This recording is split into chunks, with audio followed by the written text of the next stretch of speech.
Hi, I'm Melissa Clews-Hunt with Healing Spaces Therapy. I offer psychotherapy to residents of Ontario, and I also offer clinical supervision to therapists who practice in Ontario. And today I wanted to speak with you about ecotherapy, or integrating our relationship with nature into the work of therapy. And even more generally than that as well, our relationship with the natural world as we're facing the ecological crisis of our time, as well as restorative ways that we can connect with the earth. And I've been practicing psychotherapy for about 20 years now and a clinical supervisor for about as long. And in my journey for many years, I worked in indoor settings, some of which were offices without windows. And for my own wellness, I would get outside as often as I could on lunch breaks, going for runs or going for walks. And so started to wonder, how do I integrate this restorative work that is so important for me into the work that I offer with my clients in terms of connecting with the natural world, being outside, and the restoration that happens there. And so I Googled nature therapy and came across the field of ecotherapy, and so that's what's influenced my work since. And even though I sought this work out specifically myself, still there are times where I come across some things where it just sort of sounds woo-woo, sounds unusual. So I invite you to notice if anything I'm saying today resonates in that sort of sense of woo-woo to you. And that's an invitation too to look at that is informed by our internalized colonist way of thinking. And so just to notice that that's informing how we're thinking and our response, and then you get to choose what you want to do with that. So for many of us, our relationship with nature and the restoration that is part of that is very intuitive. It's just very natural. When we go outside, we tend to slow down, we attune to the earth. There's so much peace available. Standing beside a river, you can't help but be soothed and calmed. Right now I'm standing in rain. There's just this sort of joy and beauty that's present in the natural world and as we connect with the natural world. But then that also brings with us some challenges, the challenges that is being experienced, especially in the earth, through this state of climate crisis. And so then we also, especially for those who are intuitive and sensitive folk, attuned to the pain of the earth, the ways that when we step outside, there's trash laying around, the heat waves that are happening, the lots of signs of the earth in distress, and so we experience that as well. And so I wanted to speak about a lot of the eco emotions that my clients are experiencing, that many of us are experiencing, and that is actually a normal and natural and healthy response to the climate crisis of our time, that as the earth is in distress, that we experience that distress as well very intimately ourselves. And so sometimes people feel like that is, there's something wrong with that that's unusual. And in fact, how powerful it can be when people realize that that's a really healthy, normal, collective response that many of us are experiencing. That can feel very validating for people to realize that they're not alone in that. And in fact, that's evidence of how interconnected we are. Some of the emotions that are quite common for what people experience, and you may have come across this term, there's a buzz term of eco-anxiety.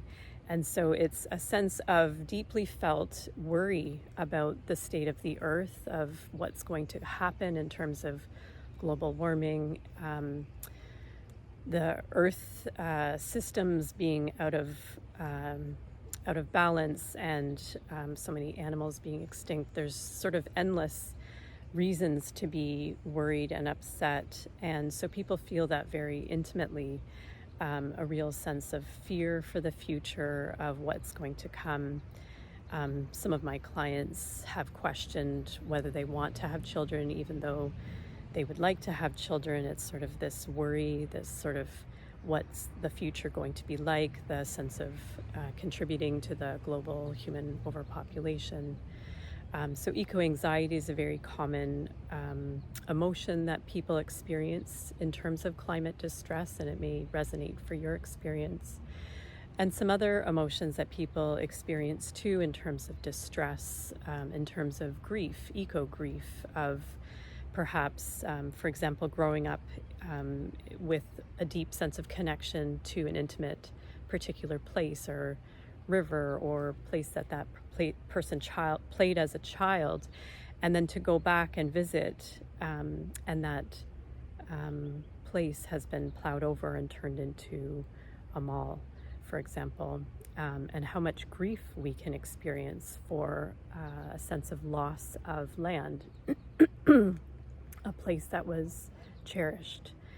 And again, that's actually quite a natural human response, emotional response to the distress of the earth.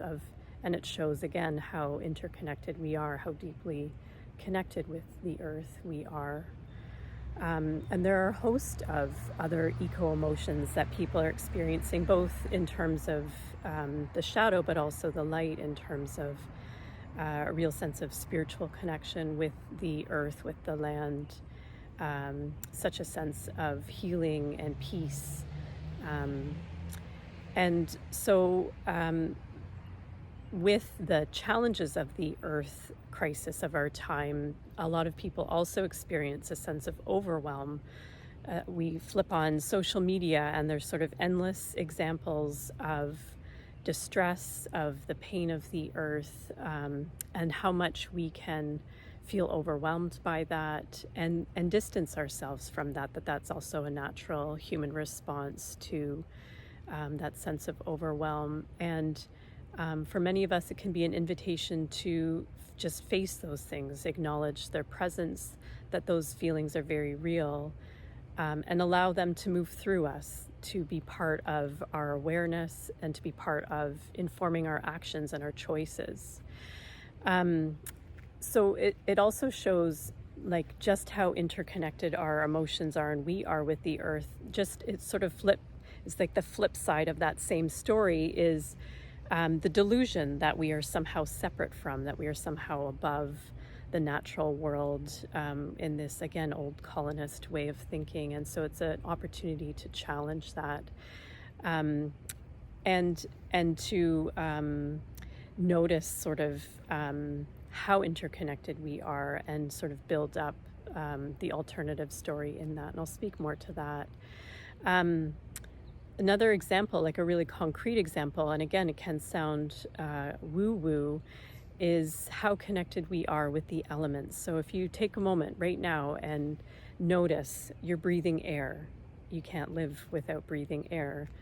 The element of fire, of light, of warmth, even if you're indoors, it connects us with the original source of the sun. The element of water, we can't live without water. We need water to drink, to bathe. The earth needs water. The element of the earth, so eating, of the plant beings around us, how interconnected we are with these elements. And in fact, in any given moment, the elements are probably moving in you and through your body. And so just this sort of like recognition of the foundation of all life is the elements, is the natural world, and again highlights the delusion that somehow we are separate from, that we are apart from the natural world. So a lot of people come to me and want to know what to do. So what can I do in terms of the earth crisis of our time? And so it's such an important piece. We live in a time where there's such a focus on doing, and that's important. There's a lot to be done. Also, how do we balance that with being? How do we look at just slowing down, noticing, being in relationship with the natural world, experiencing peace and joy, But in the doing, in the action kind of side of things, which is also, again, important, is to look at like the story that we are part of, the old story of using the earth. Again, this is a very colonist view of our relationship with the natural world. And instead, how do we build into more alternative story, more healing story, which is based on reciprocity? How do I benefit from the earth and then be of benefit to the earth? How do I show up in ways that improves my presence in this earth and humans, but also the earth as well? So kind of like a symbiotic or reciprocal relationship. And in terms of the response to the earth crisis of our times, this is very much a collective issue, and so it's also a collective response. So not just as an individual, what can I do, but collectively, what can we do? And so there's a lot of really wonderful organizations and groups that you can be part of that shows that it's not just one, it's not all on me to make things better or to fix things. We know that we couldn't possibly do that. And so being part of a collective where you can see that you're not the only one who cares. And that also brings us into social justice is so deeply connected and embedded into the earth crisis of our time. BIPOC folk, Black, Indigenous people of color are the most impacted, the most marginalized, and the interconnection of social justice and environmental justice, of the way that we relate with the earth is so interconnected into racism and colonization systems of that. And so as an individual, it's an opportunity to look at what am I doing personally in terms of feeding these oppressive stories and contributing to marginalization, and how can I be part of deconstructing these systems on a very intimate individual level, on a systemic, wider collective level, and to be very mindful of how we show up and deconstructing the ways that create inequities and participate in ways that enable more equity, and listening to voices of people who are marginalized and most directly impacted.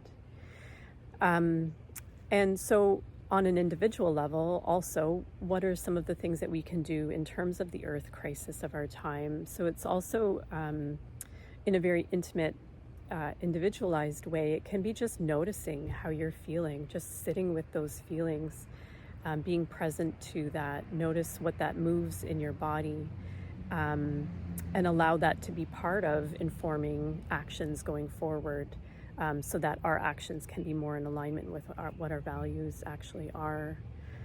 And then just noticing the alternate story that is already emerging at the very same time that there's so much destruction happening. There is also this alternative story of reciprocity and symbiotic relationships that has already and has existed for thousands of years. And so how do we co-create supporting that alternate story as well?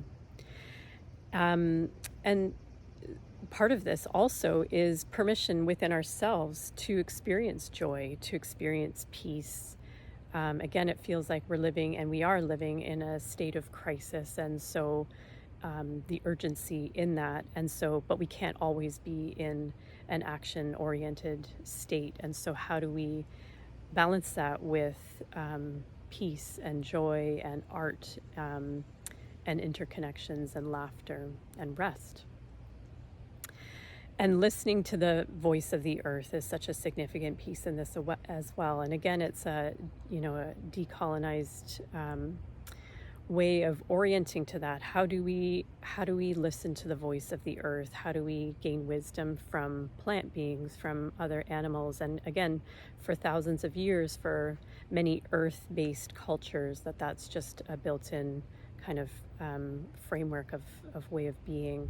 So how do we learn more from the voice of the earth and what she is asking for from us?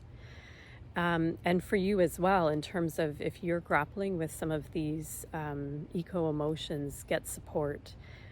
Talk to your therapist, talk to trusted loved ones, join communities of others that you trust, and certainly feel free to reach out to me for support if you're a resident of Ontario and you're looking for therapy support, or if you are a therapist who practices in Ontario and you're looking to deepen and explore these themes further. I hope that you'll reach out, and blessings to you as well in this time, in your relationships and in your relationship with the earth.